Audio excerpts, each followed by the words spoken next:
Bonjour à tous et bienvenue à Catch Club. On se retrouve pour le résultat de Raw du 3 février 2020. Allez, c'est parti. Le show démarre avec une petite vidéo qui nous rappelle l'attaque de Randy Orton la semaine dernière sur Edge. Edge qui effectuait son retour à Raw en tant que catcheur. Et hier soir, lors de Raw, on était censé avoir l'explication de Randy Orton. Donc Orton fait son entrée sur le ring et il est clairement hué par tout le public. Donc Orton monte sur le ring et il monte sur la deuxième corde pour faire sa pause habituelle. Mais au final, il s'arrête et le public continue de huer. Donc Randy Orton prend le micro et il dit: écoutez, je pense que je vous dois une explication. Mais Randy Orton a du mal à s'exprimer, il n'arrive pas à nous expliquer ce qui s'est passé, et le public continue de le huer fortement. Mais Randy Orton continue et il commence à parler de la semaine dernière, puis d'un coup il s'arrête et il dit qu'il ne peut pas, et il quitte le ring et il repart en coulisses. Donc au final, Randy Orton n'a rien dit par rapport à Edge, il est simplement allé dans le ring, il s'est fait huer par tout le public, puis il est retourné en coulisses. Donc on ne sait toujours pas pourquoi est-ce que Randy Orton a attaqué Edge la semaine dernière. Personnellement, je trouve que c'est bien joué, car ça aurait été un petit peu trop rapide que d'avoir l'explication de Randy Orton hier. Au moins là, ils font durer la rivalité petit à petit, et le public se retrouve vraiment à en vouloir à Randy Orton, qui a récupéré toute sa hit, et qui est peut-être même le top heel de Raw actuellement. Ensuite, on a droit au premier match de la soirée, avec Lana qui affronte Liv Morgan, donc c'est un match revanche, mais on a toujours le même résultat avec une victoire de Liv Morgan en 1 minute 20. Par contre, on a le droit à une surprise après le match, car d'un coup, on a la musique de Ruby Riott, et donc Ruby Riott effectue son retour. Et pour rappel, c'est une amie de Liv Morgan, car Liv Morgan faisait partie du Riott Squad. Donc forcément, Liv Morgan est ravie de voir Ruby Riott qui fait son retour. Ruby monte sur le ring, elle prend Liv Morgan dans ses bras, mais là, d'un coup, elle l'attaque. Donc on a le droit à un heel turn de Ruby Riott qui attaque son ancien ami, puis Riott quitte le ring, et à ce moment-là, Lana s'acharne sur Liv Morgan. On n'a toujours pas vraiment de détails par rapport à la relation Liv Morgan-Lana, donc j'espère que la WWE va nous expliquer pourquoi est-ce que Liv Morgan en veut tellement à Lana, et qu'ils ne vont pas tout simplement passer à autre chose sans nous expliquer le passé entre les deux catcheuses. Ensuite, les commentateurs nous montrent des images de la ville, car pour info, hier, Raw était à Salt Lake City, et il y avait une tempête de neige. Donc la ville conseillait aux gens de ne pas se déplacer, mais malgré tout, les gens sont allés à l'arène, et Raw avait l'air quasiment rempli. On continue maintenant avec le champion 24/7 Mojo Rawley et Riddick Moss qui sont dans le ring, et on a le droit à l'entrée de Drew McIntyre. Drew McIntyre qui reçoit une belle pop de la foule. On peut clairement dire que la victoire lors du Royal Rumble lui a fait beaucoup de bien. McIntyre prend le micro pour remercier la foule d'être venue malgré la tempête de neige, puis il s'adresse à Mojo Rawley et il dit que là il a un petit truc à dire. Mais une fois qu'il posera le micro, il portera un Claymore Kick à Mojo Rawley et Mojo Rawley va perdre le match. Puis McIntyre nous rappelle qu'il s'est fait attaquer par Brock Lesnar la semaine dernière, mais il dit que ce n'est pas grave car McIntyre a une arme secrète, le Claymore Kick. Et lors de WrestleMania 36, il va exploser la tête de Brock Lesnar et récupérer le titre WWE. Puis McIntyre se tourne et il dit qu'il avait presque oublié que Mojo Rawley était là. À ce moment-là, il pose le micro et il porte son Claymore Kick à Mojo Rawley et il remporte directement le match. Donc Drew McIntyre bat Mojo Rawley en environ 5 secondes. Ensuite, les commentateurs nous préviennent que ce soir on aura un match entre Seth Rollins, Ricochet et Bobby Lashley. Et le vainqueur de ce match affrontera le champion Brock Lesnar pour le titre WWE lors de WWE Super Showdown, le prochain pay-per-view qui aura lieu en Arabie Saoudite. Puis on retrouve Buddy Murphy et les AOP en coulisses, mais ils sont rapidement rejoints par Seth Rollins. Et Seth Rollins dit à son clan d'aller se préparer pour leur match ce soir, puis Rollins explique que c'est génial car au moment où il pensait qu'il n'avait plus aucune chance, on lui offre une nouvelle opportunité pour le titre WWE. Et Seth Rollins nous rappelle qu'il a déjà battu Brock Lesnar 2 fois pour le championnat WWE, donc il s'adresse à Drew McIntyre et il dit qu'il sait que Drew McIntyre va affronter Brock Lesnar à WrestleMania 36, mais il faut que McIntyre se prépare pour affronter un autre adversaire. Ensuite, on a le droit à l'entrée des catcheurs pour un match 3 contre 3 à élimination. Donc d'un côté, on a Kevin Owens et les Viking Raiders, Eric et Ivar, et de l'autre côté, on a les disciples de Seth Rollins, c'est-à-dire Buddy Murphy et les AOP et Camereza. Mais bien entendu, Seth Rollins était aux abords du ring pour aider ses disciples, et justement, à un moment, il est intervenu pour porter son stomp à Eric, et derrière, ça a permis à Buddy Murphy d'effectuer le tombé pour éliminer l'un des membres de l'équipe de Kevin Owens. Et quelques minutes plus tard, on a Ivar qui est à l'extérieur du ring, et il court pour porter une sorte de splash, mais il s'explose sur les écrans qui sont autour du ring, et à ce moment-là, il fait comme s'il s'était blessé à l'épaule, donc des arbitres viennent raccompagner Ivar en coulisses, mais pour info, Ivar n'était pas réellement blessé, c'était une storyline. Du coup, Kevin Owens se retrouve seul face à 3 catcheurs, plus Seth Rollins qui rôde autour du ring. Mais petit à petit, on a eu le droit à des exploits de Kevin Owens seul contre tous. D'abord, il a éliminé Buddy Murphy avec un pop-up powerbomb. Ensuite, il a éliminé Akam avec un stunner, puis il allait s'occuper de son dernier adversaire, Rezar, mais d'un coup, Seth Rollins est monté au bord du ring. Donc Kevin Owens a été distrait, et ça a permis à Rezar de reprendre l'avantage et de porter 2 grosses slams à Kevin Owens pour la victoire. Donc les vainqueurs sont Buddy Murphy et les AOP. Ensuite, on retrouve Ricochet en coulisses pour une interview. Et Ricochet explique qu'il n'a clairement pas le physique de Bobby Lashley et il n'a pas un clan comme Seth Rollins, mais malgré tout, il va tout faire pour remporter son match ce soir. Ricochet veut prouver que sa détermination va battre les probabilités et il explique que cette chance pour le titre WWE signifie tout pour lui. On passe maintenant au 4e match de la soirée entre Aleister Black et Eric Young. Et comme vous pouvez l'imaginer, ça a été un match très rapide. Aleister Black a remporté le match avec son Black Mass. Et après son match, Aleister Black nous a fait un nouveau speech par rapport au fait d'aller toquer aux portes des catcheurs en coulisses pour aller chercher la bagarre. Ensuite, les commentateurs nous remontent ce qui s'est passé entre Humberto Carrillo et Andrade la semaine dernière.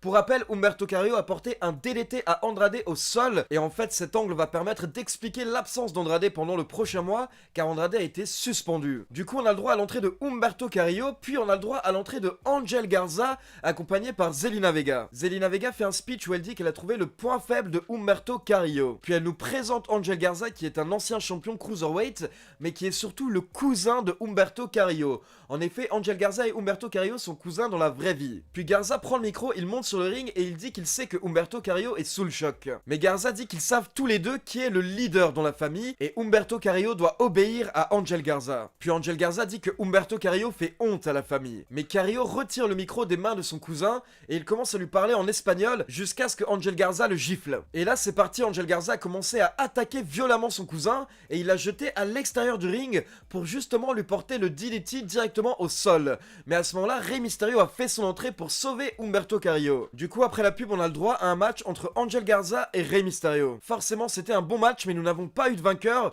Le match s'est terminé en no contest, car à la fin, Angel Garza a sorti Rey Mysterio et lui a porté un DDT directement sur le sol. Il avait enlevé les tapis de protection. Du coup, l'arbitre a arrêté le match et Rey Mysterio s'est retrouvé totalement KO au sol. En tout cas, ce sont de très bons débuts pour Angel Garza du côté de Raw et ça permet à Zelina Vega d'avoir un autre client et d'apparaître à l'écran pendant que Andrade n'est pas là. Et d'ailleurs, en parlant de lutteurs suspendus, d'après les rumeurs qui sont sorties hier soir après Raw, il se pourrait que la WWE suspende d'autres catcheurs durant la semaine, apparemment encore une fois comme pour Andrade, parce que ces catcheurs auraient violé la wellness policy, donc ils auraient consommé un produit interdit par la WWE. Donc bien entendu, je vous tiendrai informé dans les news. Ensuite, on a le droit à l'entrée de Charlotte Flair, la vainqueur du Royal Rumble féminin, qui devait nous annoncer la semaine dernière quelle championne elle choisit pour WrestleMania 36. Mais au final, elle n'a rien dit la semaine dernière, et là, elle fait son entrée pour nous parler des championnes de Raw et SmackDown. Charlotte nous explique qu'elle a déjà remporté tous les titres, elle est 10 fois championne, et elle a déjà battu Becky Lynch, mais également Bayley. Le public commence alors à chanter NXT, et Charlotte dit qu'elle a beaucoup d'amour pour NXT. Puis elle précise à nouveau qu'elle a déjà remporté le championnat féminin 10 fois, mais elle dit qu'elle veut encore l'or, elle veut tout l'or. À ce moment-là, Charlotte Flair est interrompue par Rhea Ripley, la championne féminine de NXT. Et il faut savoir que juste avant, le public était en train de scander le nom de Rhea Ripley, donc voilà, c'était un beau moment pour elle, et forcément elle monte sur le ring pour confronter Charlotte. Rhea Ripley dit à Charlotte Flair qu'elle a déjà battu Becky Lynch et Bayley, mais par contre elle ne l'a jamais battue, et Rhea Ripley précise même qu'au contraire, elle a déjà battu Charlotte Flair. Donc Rhea Ripley dit que selon elle, si Charlotte doit challenger quelqu'un, elle devrait la challenger pour le titre NXT. Mais à ce moment-là, encore une fois, un petit peu à la manière de Randy Orton, Charlotte Flair n'a pas souhaité répondre,